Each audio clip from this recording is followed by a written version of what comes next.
वातावरण से एकदम से माहौल बदल जाता था। साथियों, एक प्रकार से राजराजा की ये श्रद्धा भूमि है और उस श्रद्धा भूमि में इलियाराजा ने आज जिस प्रकार से शिव भक्ति में हम सबको डुबो दिया, सावन का मास हो, राजराजा की श्रद्धा भूमि हो और इलियाराजा की तपस्या हो, कैसा अद्भुत वातावरण, बहुत अद्भुत वातावरण। और मैं तो काशी का सांसद हूं और जब ओम नमः शिवाय सुनता हूं तो रोंगटे खड़े हो जाते हैं। சகோதர சகோதரிகளே, நான் ஒரு விஷயத்தை கவனித்தேன். எப்போதெல்லாம் நயினார் நாகேந்திரன் அவர்களின் பெயர் கூறப்படுகிறதோ உங்களிடத்திலே ஒரு உற்சாக கொப்பளிப்பை நான் கவனித்து விட்டேன். இது ராஜராஜ சோழனின் இடம். இந்த இடத்திலே அவையிலே என்னுடைய சகாவான இளையராஜா அவர்களின் சிவபக்தி இந்த மழை காலத்திலே இது மிகவும் சுவாரஸ்யமாக பக்தி நிரம்பியதாக இருந்தது. நான் காசியின் நாடாளுமன்ற உறுப்பினர். இங்கே இந்த சிவ கோஷத்தை கேட்கும் பொழுது எனக்கு உள்ளுக்குள்ளே மிகவும் பரவசமாக இருக்கின்றது. साथियों, शिव दर्शन की अद्भुत ऊर्जा, श्री इलैयाराजा का संगीत, उद्वार का मंत्रोच्चार, वाकई ये स्पिरिचुअल एक्सपीरियंस आत्मा को भाव विभोर कर देता है. நண்பர்களே, சிவ தரிசனத்தால் அற்புதமான சக்தி, இளையராஜா அவர்களின் இசை, ஓதுவார்தம் மந்திர உச்சாடனங்கள், உண்மையிலேயே இந்த ஆன்மீக அனுபவம் என் ஆன்மாவை ஆனந்த வெள்ளத்தில் ஆழ்த்திவிட்டது. तुम्हारे साथ बिताए हुए पल मेरे साथ रहेंगे जिंदगी भर.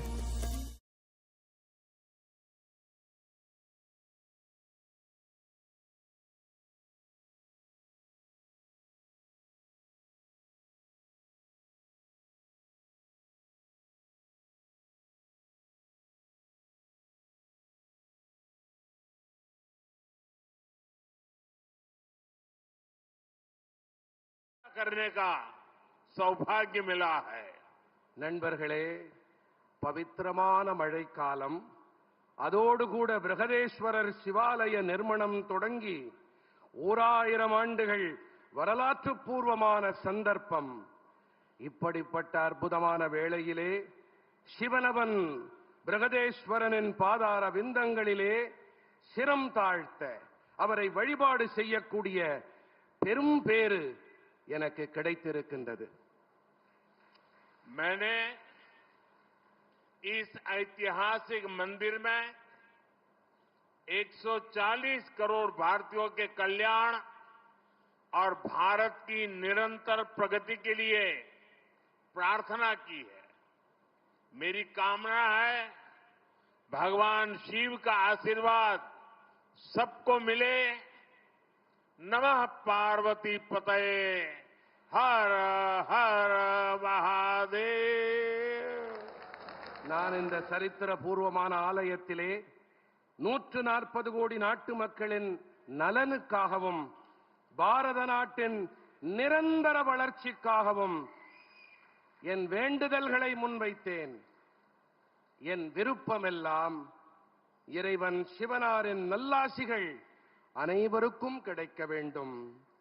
நம பார்வதி பதயே, हर हर महादेव. साथियों, मुझे यहां आने में विलंब हुआ. मैं यहां तो जल्दी पहुंच गया था, लेकिन भारत सरकार के सांस्कृतिक मंत्रालय ने जो अद्भुत प्रदर्शनी लगाई है, ज्ञानवर्धक है, प्रेरक है और हम सब गर्व से भर जाते हैं कि 1000 साल हमारे पूर्वजों ने किस प्रकार से मानव कल्याण को लेकर के दिशा दी, कितनी विशालता थी, कितनी व्यापकता थी, कितनी भव्यता थी। और मैंने बताया, मुझे पिछले एक सप्ताह से हजारों लोग ये प्रदर्शनी को देखने के लिए आ रहे हैं। ये दर्शनीय है और मैं तो सबको कहूंगा कि इसको आप जरूर देखें। நண்பர்களே, நான் வருவதற்கு சற்றே தாமதமாகிவிட்டது. இதற்கு காரணம், பாரத அரசின் கலாச்சார அமைச்சகம் ஒரு கண்காட்சிக்கு ஏற்பாடு செய்திருக்கின்றது. மிகவும் அற்புதமான ஒரு கண்காட்சி. இதை பார்த்த பிறகு, அங்கிருக்கும் வெளிப்பாடுகளை நான் கண்ணுற்ற பிறகு என் நெஞ்சத்தில் பெருமிதம் பொங்கியது, உற்சாகம் ஊற்றெடுத்தது. மக்கள் நலனுக்காக இதிலே இருக்கக்கூடிய கூறுகள், எத்தனை விசாலமான எண்ணம், மனித சமுதாயம் நன்றாக இருக்க வேண்டும் என்ற எண்ணம் எப்படி இந்த வெளிப்பாடுகளில் தொனிக்கிறது என்பதை பார்த்து நான் வியப்பெய்தினேன். அனைவரும் இந்த கண்காட்சியை, இங்கிருக்கும் வெளிப்பாடுகளை கண்டிப்பாக பார்க்க வேண்டும் என்பதைத்தான் நான் இங்கே வலியுறுத்தி கூறிக்கொள்ளுகின்றேன். साथियों, आज मुझे यहां चिन्मय मिशन के प्रयासों से तमिल गीता की एल्बम लॉन्च होने का अवसर भी मिला है। ये प्रयास भी विरासत को सहेजने के हमारे संकल्प को ऊर्जा देता है। मैं इस प्रयास से जुड़े सभी लोगों का भी बहुत बहुत अभिनंदन करता हूं. நண்பர்களே, சின்மயா மிஷனுடைய முயற்சிகள் காரணமாக தமிழ் மொழியிலே பகவத்கீதை இசை தொகுப்பை வெளியிடும் வாய்ப்பு எனக்கு கிடைத்தது. இந்த முயற்சியும் கூட நமது பாரம்பரியத்தை போற்றி பாதுகாக்கும் நம்முடைய மன உறுதிக்கு சக்தி கூட்டுகிறது. இந்த முயற்சியோடு இணைந்திருக்கும் அனைவருக்கும் நான் என் நெஞ்சார்ந்த பாராட்டுக்களை தெரிவித்துக் கொள்ளுகின்றேன். साथियों, चोला राजाओं ने अपने राजनयिक और व्यापारिक संबंधों का विस्तार श्रीलंका, मालदीव और दक्षिण पूर्व एशिया तक किया था. ये भी एक संयोग है कि मैं कल ही मालदीव से लौटा हूं और आज तमिलनाडु में इस कार्यक्रम का हिस्सा बना हूं. நண்பர்களே, சோழ அரசர்கள் தங்களுடைய அரசியல் மற்றும் வியாபார தொடர்புகளின் விரிவாக்கத்தை இலங்கை, மாலத்தீவுகள் மற்றும் தென்கிழக்கு ஆசியா வரை செய்திருந்தார்கள். நான் நேற்று தான் மாலத்தீவுகளிலிருந்து திரும்பி வந்தேன். இன்று தமிழ்நாட்டின் இந்த நிகழ்ச்சியிலே நான் கலந்து கொள்ளுகிறேன். மிக உவப்பெய்துகிறேன். हमारे शास्त्र कहते हैं, शिव के साधक भी शिव में ही समाहित होकर उनकी ही तरह अविनाशी हो जाते हैं. इसलिए शिव की अनन्य भक्ति से जुड़ी भारत की चोला विरासत भी आज अमर हो चुकी है. நண்பர்களே, சிவபக்தர்களே, சிவனை வழிபாடு செய்பவனும் சிவபெருமானிலேயே கலந்து விடுகிறான், அவரைப் போலவே அழிவற்றவனாகி விடுகிறான் என்று நமது சாத்திரங்கள் ஓங்கி ஒலிக்கின்றன. ஆகையால் தான் சிவபெருமானிடத்திலே ஆழ்ந்த பக்தி கொண்ட பாரத தேசத்து சோழர்களின் பாரம்பரியமும் கூட இன்று அமரத்துவம் அடைந்து விட்டது. राजराजा चोला राजेंद्र चोला, ये नाम भारत की पहचान और गौरव के पर्याय है। चोला साम्राज्य का इतिहास और विरासत ये भारत के वास्तविक सामर्थ्य का, ट्रू पोटेंशियल का उद्घोष है। ராஜராஜ சோழன், ராஜேந்திர சோழன், இந்த பெயர்கள் பாரதத்தின் அடையாளங்கள், கௌரவத்தின் இணை சொற்கள். சோழ பேரரசு, சோழ சாம்ராஜ்யத்தின் வரலாறு மற்றும் பாரம்பரியம், இவை பாரதத்தின் மெய்யான வல்லமையின் இயலாற்றலின் பிரகடனங்கள். ये भारत के उस सपने की प्रेरणा है जिसे लेकर आज हम विकसित भारत के लक्ष्य की ओर आगे बढ़ रहे हैं। मैं इसी प्रेरणा के साथ राजेंद्र चोला द ग्रेट को नमन करता हूं। பாரதத்தின் அந்த கனவு அளிக்கும் உத்வேகத்தால் உந்தப்பட்டு இன்று நாம் வளர்ச்சியடைந்த பாரதம் என்ற இலக்கை நோக்கி முன்னேற்றம் கண்டு வருகின்றோம். நான் இந்த உள்ளெழுச்சி காரணமாக பெரும் பராக்கிரமன் ராஜேந்திர சோழனை வாழ்த்துகின்றேன். पिछले कुछ दिनों में आप सभी ने आड़ी तिरुवादिरी उत्सव मनाया है। आज उसका समापन इस भव्य कार्यक्रम के रूप में हो रहा है। मैं इसमें सहयोग करने वाले सभी लोगों को बधाई देता हूं। கடந்த சில தினங்களில் நீங்கள் அனைவரும் ஆடி திருவாதிரை உற்சவத்தை கொண்டாடினீர்கள். இன்று அதன் நிறைவு இந்த மகத்தான நிகழ்ச்சி வாயிலாக நடைபெற்றுக் கொண்டிருக்கின்றது. நான் இதற்கு தோள் கொடுத்த அனைவருக்கும் என் நல்வாழ்த்துக்களை தெரிவித்துக் கொள்ளுகின்றேன். साथियों, इतिहासकार मानते हैं कि चोला साम्राज्य का दौर भारत के स्वर्णिम युगों में से एक था। इस युग की पहचान उसकी सामरिक ताकत से होती है। मदर ऑफ डेमोक्रेसी के रूप में भारत की परंपरा को भी चोला साम्राज्य ने आगे बढ़ाया था। इतिहासकार लोकतंत्र के नाम पर ब्रिटेन के मैग्ना कार्टा की बात करते हैं, लेकिन कई सदी पहले चोला साम्राज्य में कुड़ा वोलोई अमयिप से लोकतांत्रिक पद्धति से चुनाव होते थे। நண்பர்களே, சோழ சாம்ராஜ்யத்தின் காலகட்டம் பாரதத்தின் பொற்காலங்களில் ஒன்றாக இருந்தது என்று வரலாற்று ஆசிரியர்கள் கருதுகின்றார்கள். இந்த காலகட்டம் அவர்களுடைய போர்த்திறன் வலிமையால் அளக்கப்படுகின்றது. ஜனநாயகத்தின் தாய் என்ற வகையிலும் கூட பாரதத்தின் பாரம்பரியத்தை சோழ சாம்ராஜ்யம் முன்னெடுத்துச் சென்றது. வரலாற்று ஆய்வாளர்கள் மக்களாட்சி என்று சொன்னால் பிரிட்டனுடைய மேக்னா கார்ட்டாவை பற்றி பேசத் தொடங்கி விடுவார்கள்.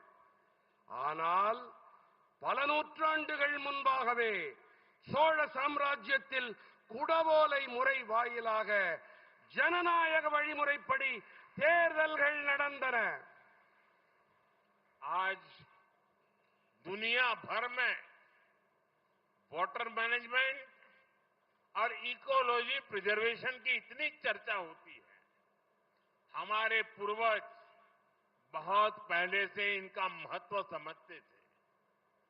हम ऐसे बहुत से राजाओं के बारे में सुनते हैं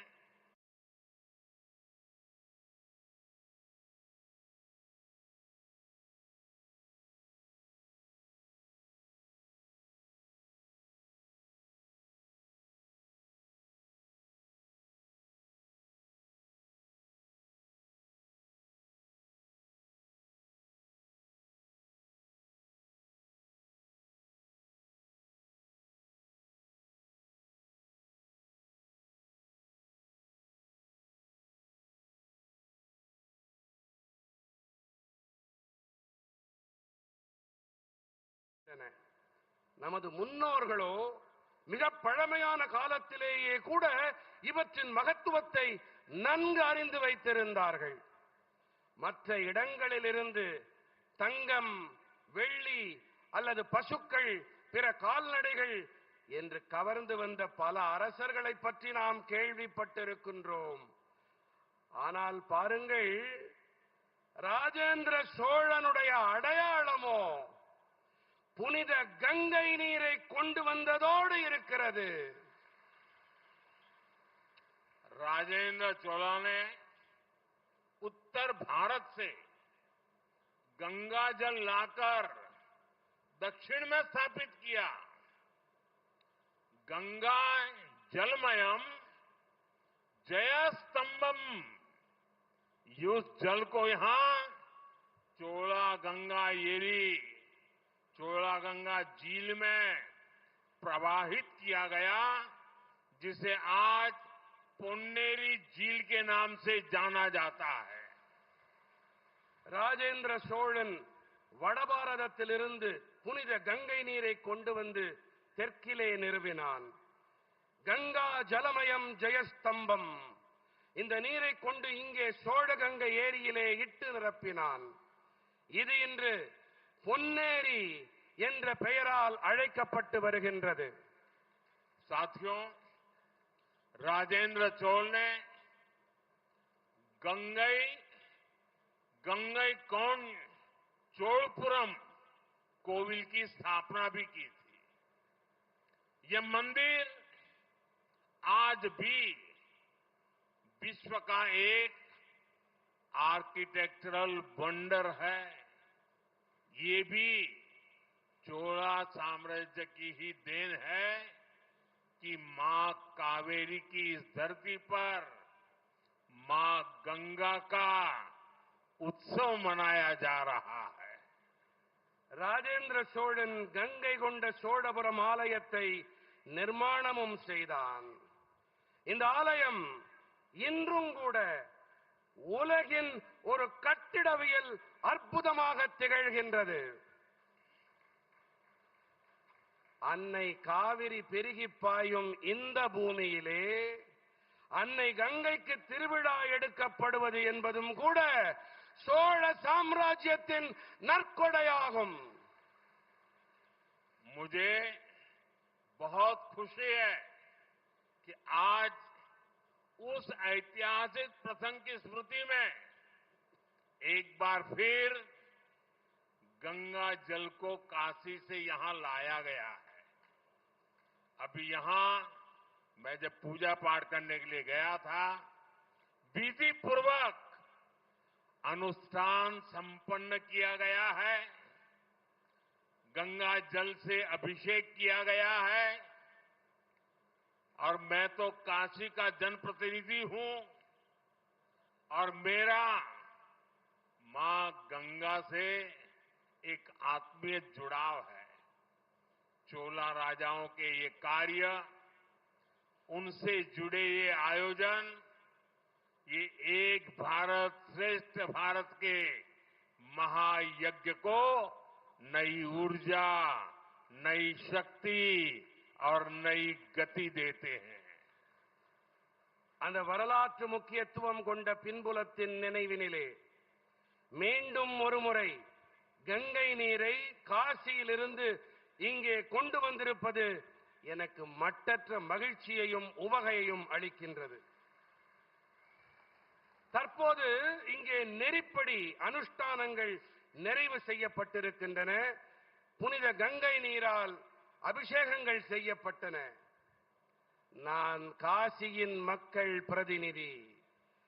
கங்கை அன்னையிடம் எனக்கு ஆன்ம ரீதியான அன்பு இருக்கின்றது. சோழ அரசர்களின் இந்த செயல், அதோடு இணைந்த இந்த ஏற்பாடு ஒரே பாரதம் உன்னத பாரதம் என்ற பெருவேள்வியை போன்றது. இது உற்சாகம் அளிக்கவல்லது, கருத்தூக்கம் அளிக்கவல்லது. भाइयों बहनों, चोला राजाओं ने भारत को सांस्कृतिक एकता के सूत्र में पिरोया था. आज हमारी सरकार चोला युग के उन्हीं विचारों को आगे बढ़ा रही है।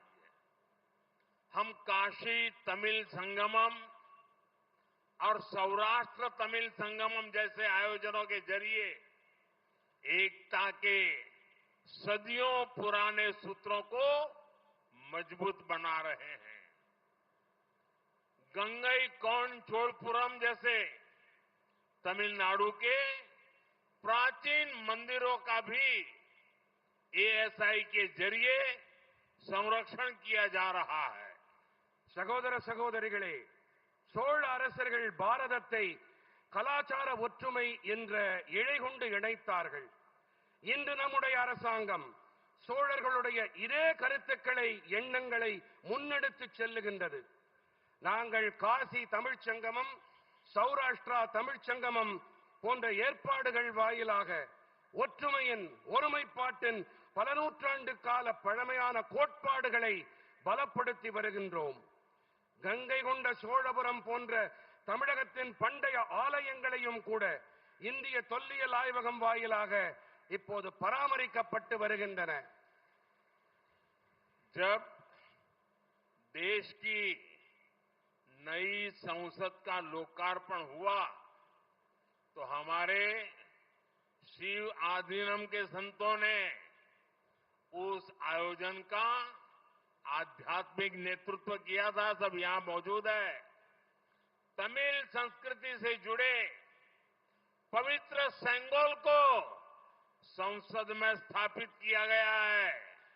मैं आज भी उस पल को याद करता हूं तो गौरव से भर जाता हूं। தேசத்தின் புதிய நாடாளுமன்றம் நாட்டுக்கு அர்ப்பணிக்கப்பட்ட வேளையிலே நமது சிவாதீனங்கள் புனிதர்கள் அந்த நிகழ்ச்சியின் ஆன்மீக தலைமையை ஏற்றார்கள். இதோ அவர்கள் உங்கள் மத்தியிலே இங்கே வீற்றிருக்கின்றார்கள். தமிழ் கலாச்சாரத்தோடு இணைந்த புனிதமான செங்கோல் நாடாளுமன்றத்தில் நிறுவப்பட்டது.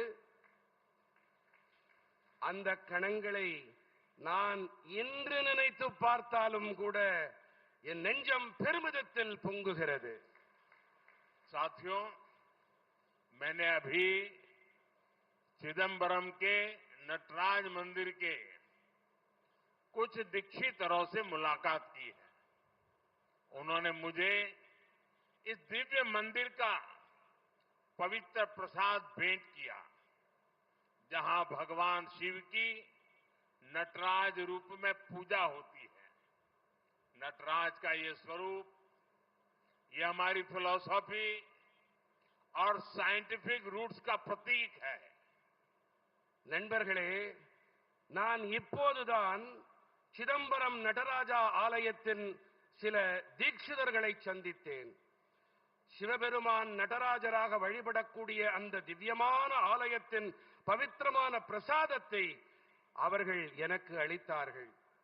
நடராஜரின் இந்த ஸ்வரூபம், இது நமது தத்துவம், அறிவியல் வேர்கள் ஆகியவற்றின் அடையாளம்.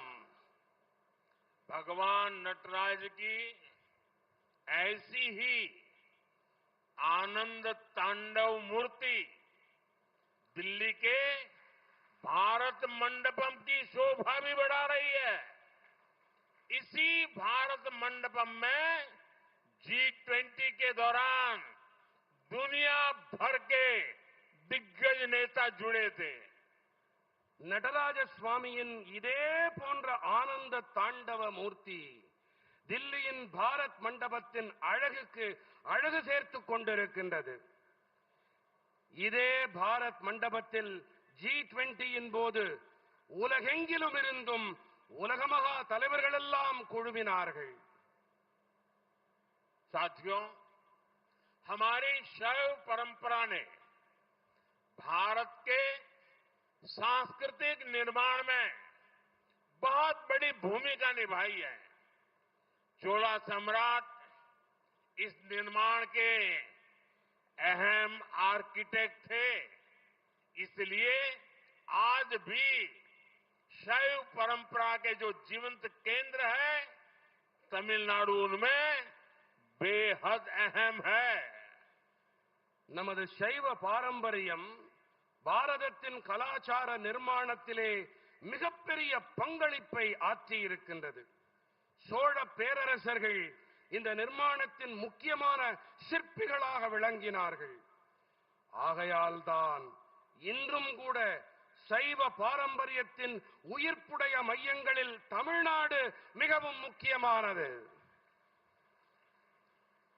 महान म्यांमार संतों की लीगेसी, उनका भक्ति लिटरेचर, तमिल लिटरेचर, हमारे पूज्य आधीनमों की भूमिका, उन्होंने सोशल और स्पिरिचुअल फील्ड में एक नए युग को जन्म दिया है.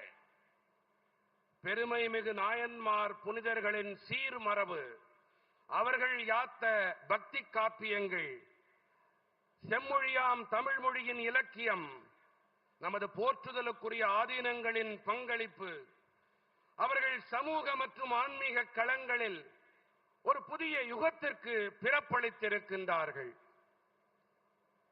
साथियों, आज दुनिया जब इंस्टेबिलिटी, वायलेंस और एनवायरमेंट जैसी समस्याओं से जूझ रही है, ऐसे में शैव सिद्धांत हमें सॉल्यूशंस का रास्ता दिखाते हैं. நண்பர்களே, இன்று உலகம் நிலையில்லா தன்மை, வன்முறை மற்றும் சுற்றுச்சூழல் போன்ற பிரச்சனைகளில் உழன்று வரும் வேளையிலே சைவ சித்தாந்தம் நமக்கு தீர்வளிக்கும் பாதையை துலக்கி காட்டுகின்றது. आप देखिए, तिरुमूलर ने लिखा था, अनबे शिवम, अर्थात प्रेम ही शिव है, लव इज शिवा. आज अगर विश्व इस विचार को एडॉप्ट करे तो ज्यादातर क्राइसिस अपने आप सॉल्व हो सकती है.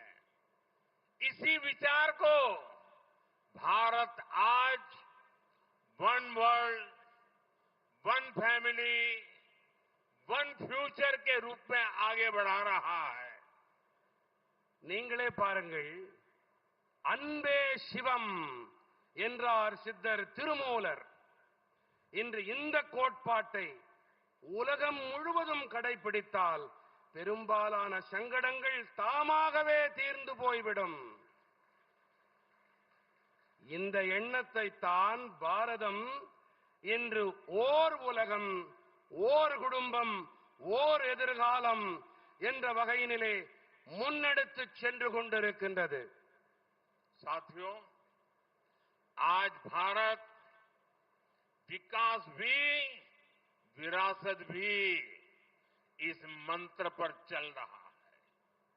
आज का भारत अपने इतिहास पर गर्व करता है.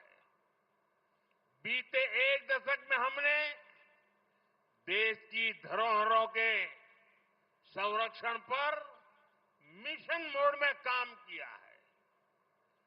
देश की एंशियंट स्टैच्यूज और आर्टिफैक्ट्स जिन्हें चुराकर विदेशों में बेच दिया गया था, उन्हें वापस लाया गया है. நண்பர்களே, இன்று பாரதம் வளர்ச்சியோடு கூடவே மரபும் என்ற மந்திரத்தை அடியொற்றி பயணித்து வருகிறது. இன்றைய பாரதம் தனது வரலாற்றின் மீது பெருமிதம் கொண்டிருக்கிறது. கடந்த 10 ஆண்டுகளில் நாம் தேசத்தின் பாரம்பரியத்தை போற்றி பாதுகாக்கும் பணியிலே மிகுந்த உருத்தோடும் கருத்தோடும் பணியாற்றி வந்திருக்கின்றோம்.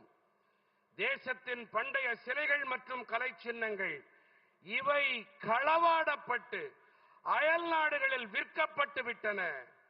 இவற்றை நாங்கள் மீட்டெடுத்து வந்திருக்கிறோம். 2014 के बाद से 600 से ज्यादा प्राचीन कलाकृतियां, मूर्तियां दुनिया के अलग अलग देशों से भारत वापस आई हैं. इनमें से 36 खास तौर पर हमारे तमिलनाडु की है। आज नटराज, लिंगोद्भव, दक्षिण मूर्ति, अर्धनारीश्वर, नंदिकेश्वर, उमा परमेश्वरी, पार्वती, समंदर, ऐसी कई महत्वपूर्ण धरोहरें अब फिर से इस भूमि की शोभा बढ़ा रही है। 2014ஆம் ஆண்டிற்கு பிறகு 600க்கும் அதிகமான தொன்மையான கலைப்படைப்புகள் உலகின் பல்வேறு தேசங்களிலிருந்தும் பாரதம் வந்தன. இவற்றிலே நண்பர்களே சற்று கவனமாக கேளுங்கள். இவற்றிலே 36 கலைப்பொருட்கள் குறிப்பாக தமிழ்நாட்டைச் சேர்ந்தவை. இன்று நடராஜர், லிங்கோத்பவர், தட்சிணாமூர்த்தி, அர்த்தநாரீஸ்வரர், நந்திகேஸ்வரர், உமா பரமேஸ்வரி, பார்வதி, சம்பந்தர், இப்படி பல மகத்துவம் வாய்ந்த பாரம்பரியங்கள் இப்போது இந்த பூமியிலே மீண்டும் அழகு சேர்த்து வருகின்றன. साथियों, हमारी विरासत और शैव दर्शन की छाप अब केवल भारत तक या इस धरती तक ही नहीं, जब भारत चंद्रमा के साउथ पोल पर लैंड करने वाला पहला देश बना तो हमने चंद्रमा के उस पॉइंट को भी शिव शक्ति नाम दिया। चंद्रमा के उस अहम हिस्से की पहचान अब शिव शक्ति के नाम से होती है। நண்பர்களே, நமது மரபும் சைவ தத்துவத்தின் முத்திரையும் பாரதம் வரை மட்டுமோ அல்லது இந்த பூமியுடனோ மட்டும் நின்று போய்விடவில்லை. பாரதம் நிலவின் தென்துருவத்தில் இறங்கிய முதல் தேசமானது. அப்போது நாம் நிலவின் அந்த இடத்திற்கு சிவசக்தி என்று பெயர் சூட்டினோம். நிலவின் அந்த முக்கியமான பாகம், அந்த பகுதி இனி சிவசக்தி என்ற பெயரால் அடையாளம் காணப்படும். साथियों, चोला युग में भारत ने जिस आर्थिक और सामरिक उन्नति का शिखर छुआ है, वो आज भी हमारी प्रेरणा है। राजा चोला ने एक पावरफुल नेवी बनाई। राजेंद्र चोला ने इसे और सुदृढ़ किया. நண்பர்களே, சோழர்கள் காலத்திலே எந்த பொருளாதார போர்த்திர உன்னத உயரங்களை பாரதம் தொட்டதோ அவை இன்றும் கூட நமது கருத்தூக்கங்கள். ராஜராஜ சோழன் ஒரு சக்தி வாய்ந்த கடற்படையை உருவாக்கினார். ராஜேந்திர சோழன் இதை மேலும் பலப்படுத்தினார், உறுதிப்படுத்தினார். उनके दौर में कई प्रशासनिक सुधार भी किए गए. उन्होंने लोकल एडमिनिस्ट्रेटिव सिस्टम को सशक्त बनाया. एक मजबूत राजस्व प्रणाली लागू की गई. व्यापारिक उन्नति, समुद्री मार्गों का इस्तेमाल, कला और संस्कृति का प्रचार प्रसार. भारत हर दिशा में तेजी से आगे बढ़ रहा था. அவருடைய காலகட்டத்திலே பல்வேறு நிர்வாக மேம்பாடுகள் புரியப்பட்டன. அவர் உள்ளூர் நிர்வாக அமைப்பினை சக்தியுடையதாக ஆக்கினார். ஒரு பலமான நிதி வழிமுறையை அமல் செய்தார். வியாபார உயர்வு, கடல் மார்க்கங்களின் பயன்பாடு, கலை மற்றும் கலாச்சாரத்தின் பிரச்சாரம், இப்படியாக பாரதம் அனைத்து திசைகளிலும் விரைவாக முன்னேறிக் கொண்டிருந்தது. साथियों, चोला साम्राज्य के नए भारत के निर्माण के लिए एक प्राचीन रोड मैप की तरह है. यह हमें बताता है अगर हमें विकसित राष्ट्र बनाना है तो हमें एकता पर जोर देना होगा। हमें हमारी नेवी को, हमारी डिफेंस फोर्सेस को मजबूत बनाना होगा। हमें नए अवसरों को तलाशना होगा और इस सबके साथ ही अपने मूल्यों को, उसको भी सहेज कर रखना होगा। और मुझे संतोष है कि देश आज इसी प्रेरणा से आगे बढ़ रहा है। நண்பர்களே, சோழ சாம்ராஜ்யம் புதிய பாரதத்தின் நிர்மாணத்திற்கான பழமையான சாலை வரைபடம் போன்றது. நாம் வளர்ச்சியடைந்த தேசத்தை உருவாக்க வேண்டும் என்று சொன்னால் நாம் ஒற்றுமையின் மீது அழுத்தம் அளிக்க வேண்டும். நாம் நமது கடற்படையினை, நமது பாதுகாப்பு படைகளை பலமுள்ளவையாக ஆக்க வேண்டும். நாம் புதிய சந்தர்ப்பங்களை தேடிக்கொண்டே இருக்க வேண்டும். மேலும் இவை அனைத்தோடும் கூடவே நமது விழுமியங்களையும் நன்கு பாதுகாத்து பேண வேண்டும். இன்று தேசம் இந்த உத்வேகத்தை தாங்கி முன்னேறி வருகின்றது என்பது எனக்கு பேருவகையை அளிக்கின்றது. साथियों, आज का भारत अपनी सुरक्षा को सर्वोपरि रखता है। अभी ऑपरेशन सिंदूर के दौरान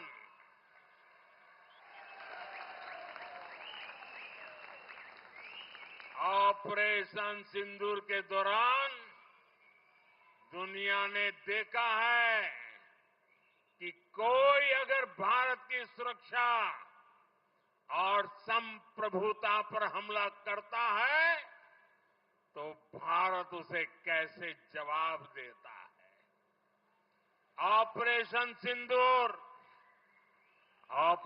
सिंदूर ने दिखा दिया है कि भारत के दुश्मनों के लिए, आतंकवादियों के लिए अब कोई ठिकाना सुरक्षित नहीं है।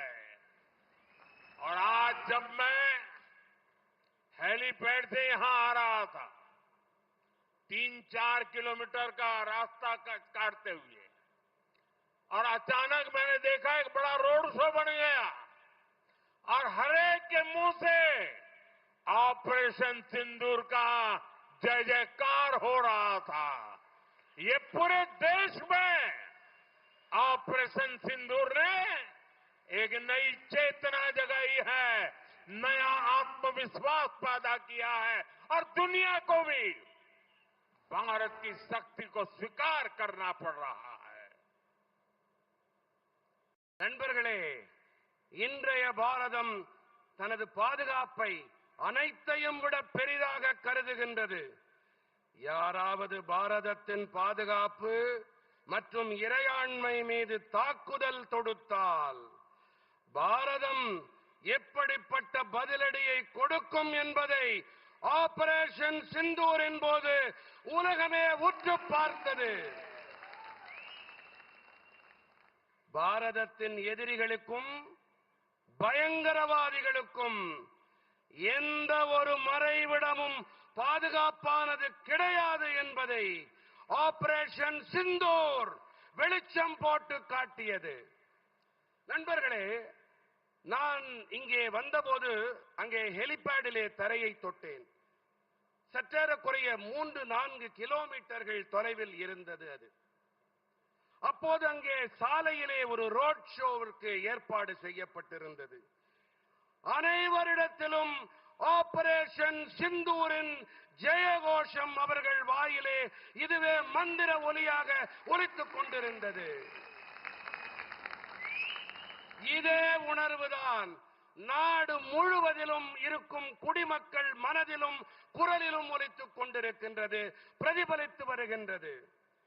நம் நாட்டில் மட்டுமல்ல, உலகமே இதை கண்டு வியந்து பார்க்கிறது. இந்தியாவின் வல்லமையை உலகம் தெரிந்து கொண்டு வருகின்றது. साथियों, हम सब जानते हैं कि राजेंद्र चोला ने गंगईकोंड चोलपुरम का निर्माण कराया। तो उसके शिखर को तंजावुर के बृहदेश्वर मंदिर से छोटा रखा।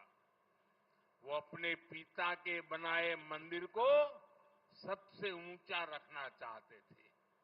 अपनी महानता के बीच भी राजेंद्र चोला ने विनम्रता दिखाई थी।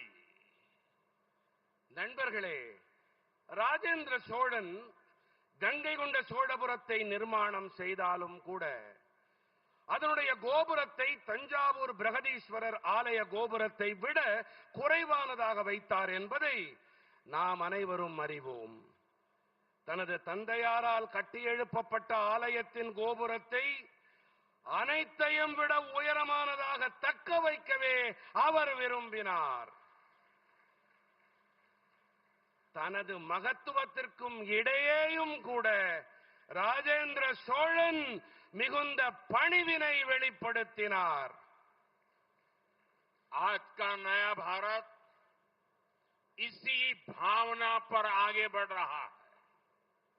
हम लगातार मजबूत हो रहे हैं, लेकिन हमारी भावना विश्व बंधु की है, विश्व कल्याण की है।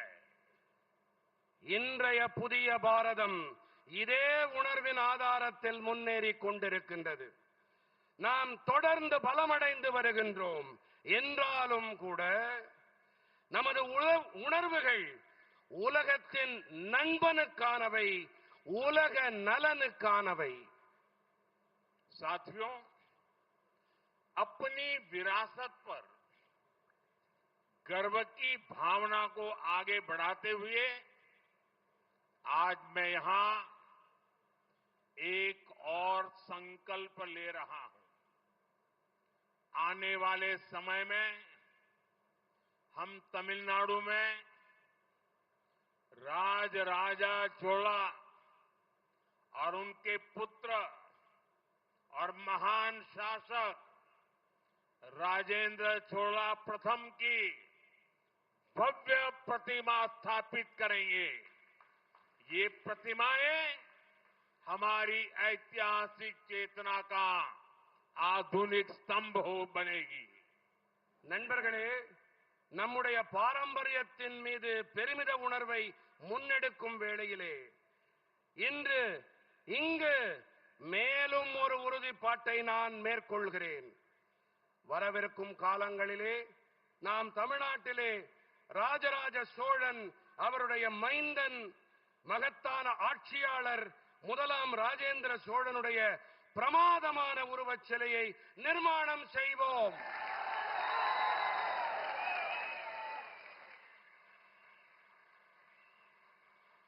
இந்த உருவச் சிலைகள் நமது வரலாற்று விழிப்புணர்வின் நவீன கொடிமரங்களாகும்.